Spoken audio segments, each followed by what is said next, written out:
طيب الخط الفاصل ما بين الضوء والظل يا جماعة اللي هو ده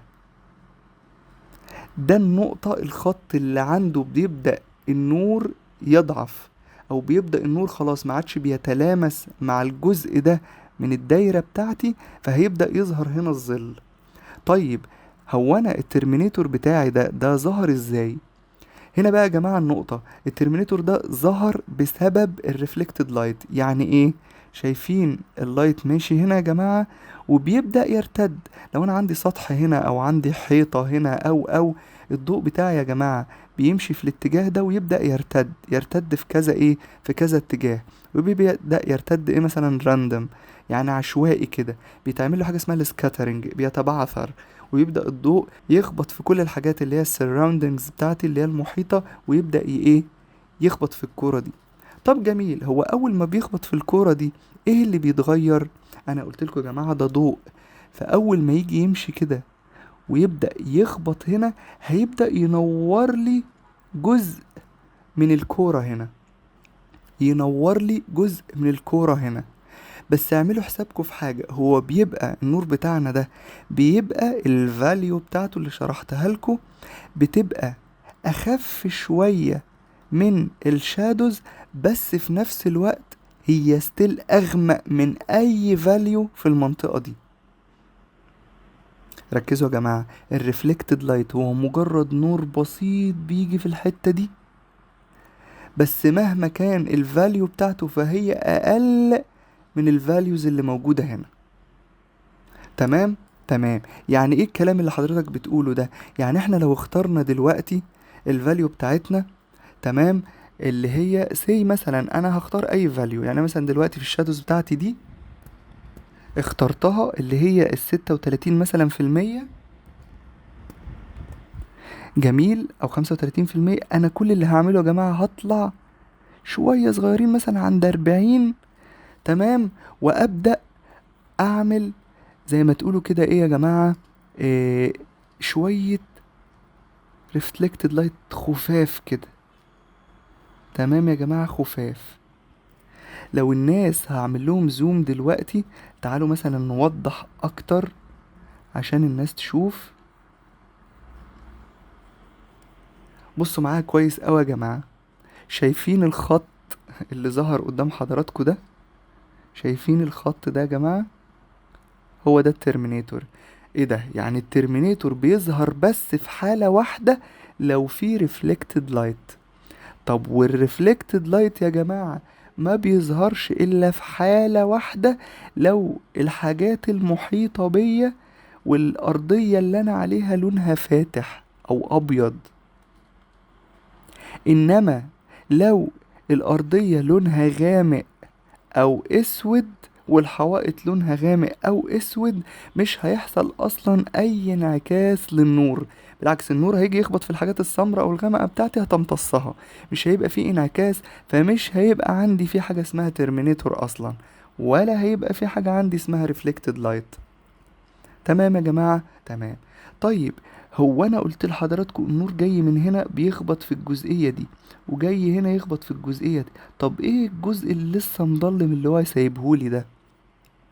انا قلت لكم ده اللي هو الفورم شادو، بس كمان الجزئية دي سموها الكور شادو.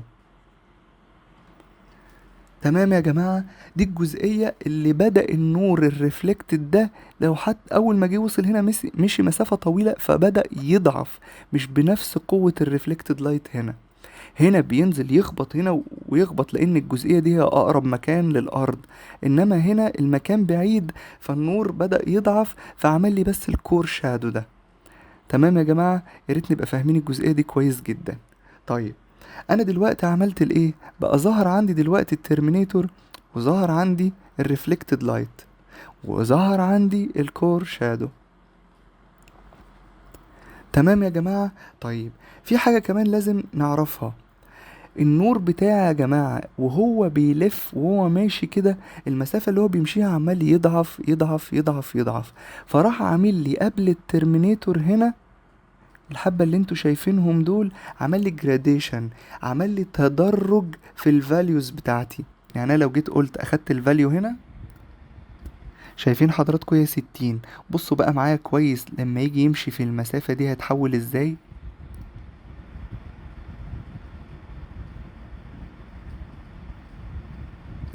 اهو ده التدريج يا جماعة، شغال من 60 نازل لحاجة و40. ليه؟ لان زي ما قلت لكم هو عمال النور بيضعف، ومعنى ان هو بيضعف معنى كده ان البرايتنس بتاعته عمالة بتقل. تمام.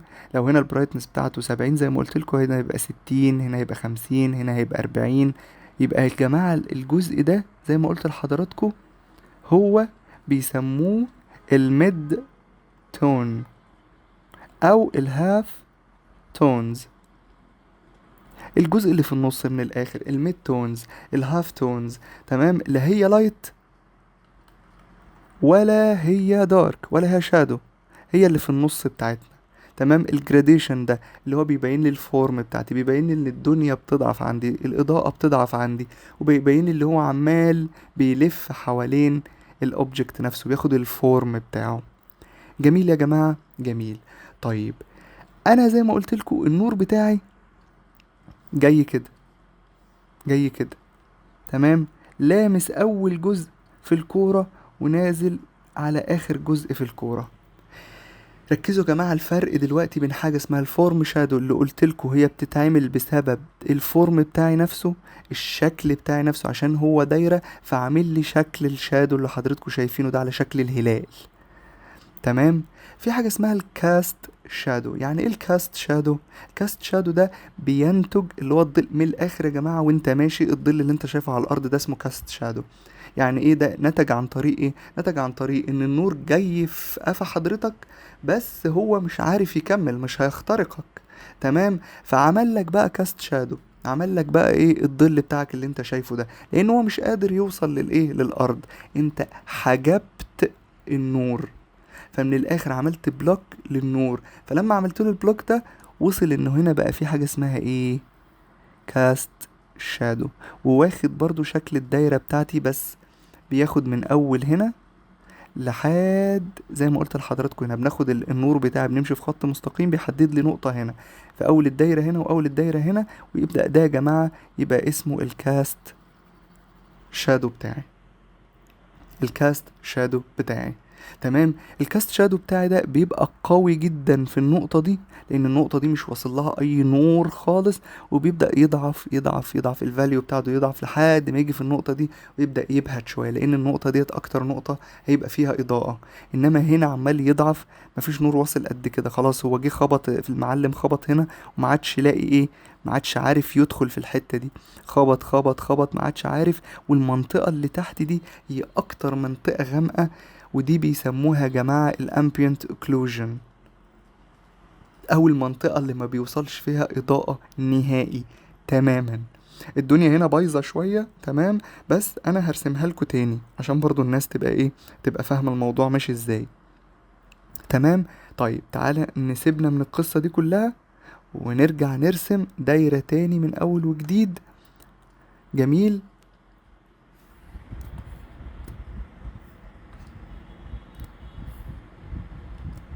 ادي الدايرة بتاعتي يا جماعة، وزي ما قلت لكم هنعمل لها فيل بأي فاليو عندنا.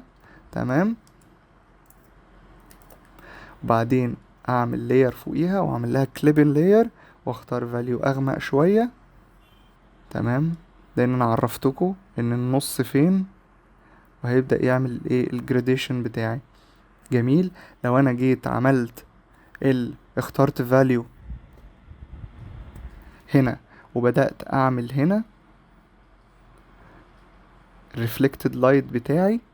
تمام. فالريفلكتد لايت بتاعي هنا زي ما قلت لكم ادي عمل لي الترمينيتور، فهنيجي نشرح الترمينيتور. ادي يا جماعة الخط ترمينيتور، الخط الفاصل ما بين جزء النور، الجزء اللي فيه اضاءة والجزء الايه المظلم. وده يا جماعة الريفلكتد لايت او الضوء المنعكس. تمام. وده الكور شادو اللي بينتج بسبب الريفلكتد لايت. ريفلكتد لايت يا جماعة بينتج لنا، بيسبب لنا حاجة اسمها الكور شادو، بيسبب لنا كمان الترمينيتور ان هو يظهر. وقلنا الجزء ده اللي هو الجراديشن بتاعتي هي الهاف تونز. وقلت لو انا هعمل المسطح بتاعي هنا، فهاجي مثلا تحت الدايرة بتاعتي وابدأ ايه، اعمل دايرة تانية بس على شكل إيليبس. تمام. قلتلكوا الموضوع هيبقى قوي جدا تحت هنا لان ده مش واصل له اي ضوء، وبيبدأ يبهت يبهت لحد ما يوصل للجزء اللي ايه، اللي عنده ظل، الجزء الاخير هنا اللي فيه اكتر اضاءة.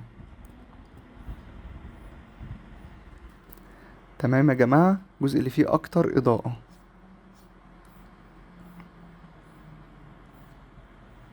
حلو قوي.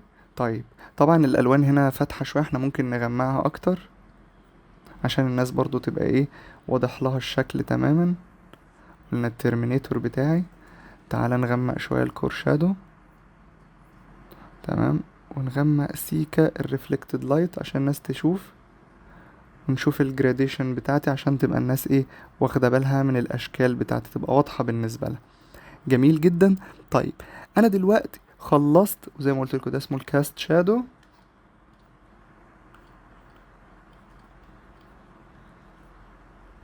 وده الامبيانت اكلوجن. وبعد ما اخلص يا جماعه هرسم لكم برضو نفس البورتريه ده، واوريكم برضو الحاجات ديت هي هتفيدنا في ايه. هي الفكره كلها مش ان انا بس مجرد اعرف الحاجات ديت، هي الفكره كمان اعرف انا اطبقها في ايه. طيب، انا زي ما قلت لكم ان ده اللوكال كولر. تمام. طيب، احنا خلصنا دلوقتي كل حاجه تخص الشادوز. طب يا باشا بالنسبه للباشا ده، فهاخد الفاليو دي بتاعه اللوكال كولر واطلع فوق شويه. تمام. وابدا ارسم ال اللايت بتاعتي. تمام يا جماعه، ما هي برضو الدنيا مش مظلمه خالص كده يعني. تمام. ادي الايه، اللايت بتاعي، وده يا جماعه بيسموه السنتر لايت. السنتر لايت، المكان من الاخر اللي انا النور بتاعي فيه اول حاجه قابلها. فالجزء ده من الدايره بتاعتي هي السنتر لايت. طيب، بيقولك النور بتاعي بقى لو مشي كده، تمام، بيخبط في منطقه هنا وبعد كده بيروح للفيور. لما يروح للفيور، تمام، بيعمل لي حاجه اسمها الهايلايت، ودي يا جماعه اعلى حاجه اللي هي الزيرو دي، زيرو برايتنس. تمام. هي قصة كده بقولك ان الكاميرا النور بيجي على بيدخل جوه، بيخبط طبعا الناس لو مش فاهمة الكاميرا ازاي، يا جماعة الناس تبقى فاهمة النور مش بيبقى طالع من الكاميرا. تمام. هي الكاميرا شايفة ازاي، زي العين بالظبط شايفة ازاي. ممكن الناس اول مرة تبقى تاخد بالها من القصة دي. بس العين بتشوف الحاجة مش عشان العين بتطلع نور، عشان الاوبجكت اللي قدامي جه عليه نور، فالنور ده انعكس على الاوبجكت وجه على عيني. تمام يا جماعة، فالناس تبقى فاهمة الجزئية دي كويس. يعني انا لو دي عيني حضرتك، تمام، وده اوبجكت، تمام، فالنور لما بيجي عليه بيقوم جاي بيرتد وبيجي على عيني هنا، فانا اشوف بقى الاوبجكت. تمام. عشان لو الناس كانت فاكرة حاجة مختلفة عن الموضوع ده. ليه؟ لان لو مفيش نور جاي على الاوبجكت ده ما انا مش هشوفه، لو في ضلمة ما انا مش هشوف اللي قدامي. تمام، منطقي يعني. الكاميرا كذلك شغالة بنفس القصة دي يا جماعة. تمام. الكاميرا برضو شغالة بنفس الحوار ده. تمام. العين برضو كده الكاميرا، الاوبجكت بتاعه اهو، النور جه عليها خبط في العدسة بتاعة الكاميرا، وعشان كده بدأت أشوف. عشان كده الكاميرا بيبقى فيها، لو في ناس يعني بتشتغل بالكاميرات، بيبقى فيها الشطر اللي بيفتح ويقفل بيدخل منه كمية نور وهكذا يعني. تمام. تمام أوي يا جماعة. شايفين اللي أنا عملته الكاميرا الجميلة ده يا جماعة؟ دي بتتعمل برضو ايه عشان انا عارف برسبكتيف. تمام. حولت الباشا ل 3D، الاسطوانة في البرسبكتيف، والمش عارفة والبوكس ده في البرسبكتيف اللي انا هعرفه لكم بعدين. تمام يا جماعة. تمام. فشكلها هنا كأنها 3D. ده يا جماعة بالظبط اللايت والفورم، وده السنتر لايت، وده قلت لحضراتكم دي الايه، الهاي لايتس. مكانها بيختلف على حسب مكان الفيور، بس انت عادي يعني، انت لما تشوف النور فين ابعد شوية كده وارسم الهايلايت. تمام يا جماعة. ده كل حاجة تخص الشادوز بتاعتي او اللايت والفور. تمام. هاجي بمثال بسيط جدا. تعالى اجمع كل الباشا ده تمام. هقوم جاي كده ومصغره، واحطه في جنب هنا كده. تمام. وابدأ استخدم بورتريه. هحاول اجيب دلوقتي بورتريه من كنت رسمه قبل كده، بحيث بس عادي اشرح عليه. تمام. تمام يا جماعة، سي مثلا ده بورتريه انا رسمه من فترة. تمام. طيب، اول حاجة هعملها في البورتريه بتاعي ده، هحدد زي ما قلت لكم. مثلا هحدد اول حاجة اللي هي اللوكال كولر بتاعتي. جميل. زي مثلا انا حددت اللوكال كولر بتاعتي اللي هو مثلا ده، وقمت جاي ايه، ملون وش المعلم ده. وده يا جماعة بيبقى السكين كولر. تمام. طبعا هبقى اشرح البورتريهات كلها بعدين في وقت تاني، بس سي مثلا ان ده اللوكال كولر بتاعي. هنختار بس براش كده عشان نعرف ايه. طبعا انا هشتغل يا جماعة ايه، مش بيرفكت يعني، بس عشان خاطر الناس تبقى شايفة الموضوع ماشي ازاي. ده يا جماعة اللوكال كولر بتاعي. وطبعا هختار مثلا للشعر لوكال كولر تاني. يعني ايه، ما تدورش قوي يعني على الايه، على المنظر يعني. تمام. والحواجب بتاعتي ومش عارفة والرموش. تمام. طبعا الشفايف ليها برضو كولر معين، او على الاقل الجزء اللي فوق ده. المهم يعني يا جماعة، تمام، ما اوحوش اوي. تمام. طيب، انا دلوقتي حددت سي ان انا عايز احدد ان الباشا ده الاضاءة جاية من فوق هنا. اول حاجة انا عملتها اللوكال كولر بتاعتي. جميل. طيب انا هتعامل مع الوش بتاعي ده على انه بيضة او انه دايرة يا جماعة، وبرضو هيمشي لي بنفس القصة بتاعتي. هيقسم لي النص الدايرة بتاعي جزء نور وجزء ايه ظل.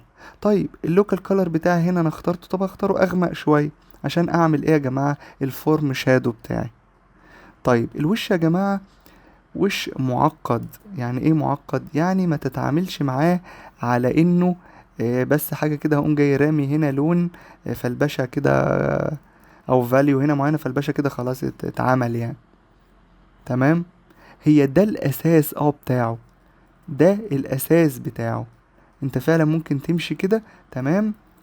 وفي نفس الوقت تعمل تحت الدقن بتاعته الجزء ده. وطبعا هنتكلم بفكرة ايه، ان اللي انتوا شايفينه ده اللي تحت ده مش فورم، ده اسمه كاست شادو. تمام.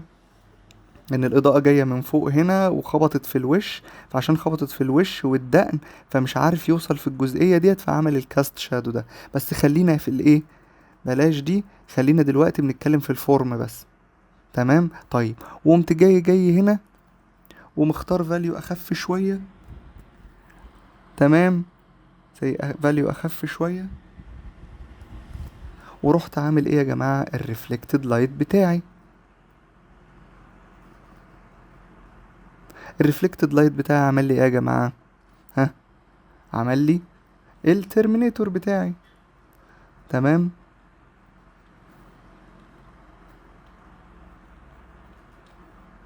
تمام يا جماعة، الترمينيتور بتاعي. طبعا ده شكل الايه، الشادو عامة لو حابين يعني. طبعا ده هنعرفه بعدين، ففكك من شكل الشادو نفسه. تمام. لو ده الشادو بتاعي. جميل. وقلنا هناخد الفاليو بتاعتنا، الفاليو بتاعت الريفلكتد لايت اللي هتظهر لي الجزء ده مثلا. لا، ظهرت لي فيها الترمينيتور شوية. تمام. طيب، بصوا بقى يا جماعة، انا دلوقتي عشان خاطر الوش ده معقد، فالفورم شادو هو مش مجرد هتعامل معاه كله كأنها بيضة يعني. فالفورم شادو بتاعي فيه يا جماعة الجزء ده، المناخير بتاعتي زي ما انتوا شايفين المناخير بتاعتي اهي.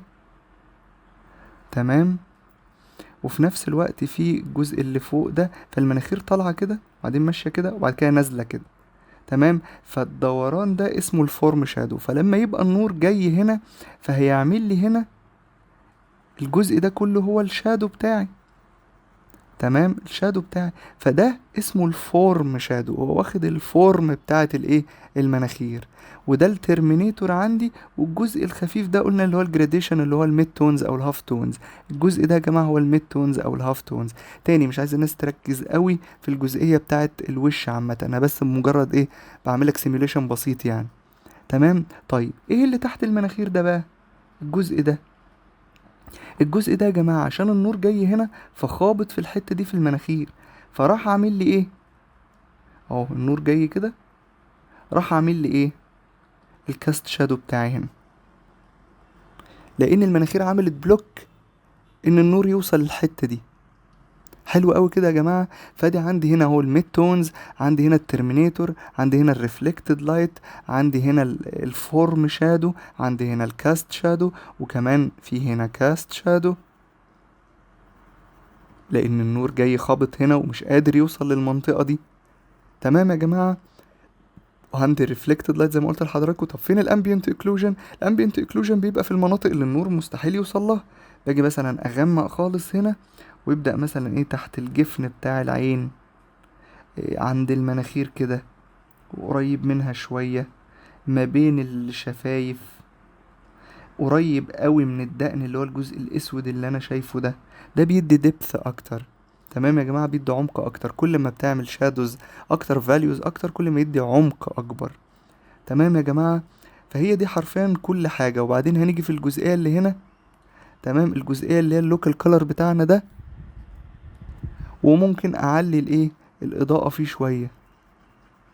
تمام، الفورم بتاعتي هنا، ويبقى ده اللايت بتاعي، ده الجزء اللي ايه، اللي النور جاي فيه لازق فيه. طيب وابدأ اطلع فوق خالص هنا، وعندي البلينز هنا، المحيط هنا، الاجزاء دي هي مثلا اللي فيها الايه، الهايلايتس بتاعتي مثلا يعني. المهم كل ده هنبدأ نعرفه ايه بعدين. فدلوقتي انا عايزك بس تستك يعني تبقى تفهم حوار اللايت والفورم كويس جدا، وفي نفس الوقت تعرف انت تعمل تمارين السفير دي لوحدك. جميل. عشان بعد كده زي ما قلت، وتفهم الفاليوز كويس جدا، عشان بعد كده زي ما قلت لحضرتك ده هيبقى استخدامه عامل ازاي في ان احنا نبدأ نعمل شيدنج، ان احنا نبدأ نرندر ونعمل تظليل لأي بورتريه أو أي شكل عامة. تمام يا جماعة. أنا آسف إن أنا طولت عليكم، وأتمنى إن انتوا تكونوا استفدتوا. يلا، سلام عليكم.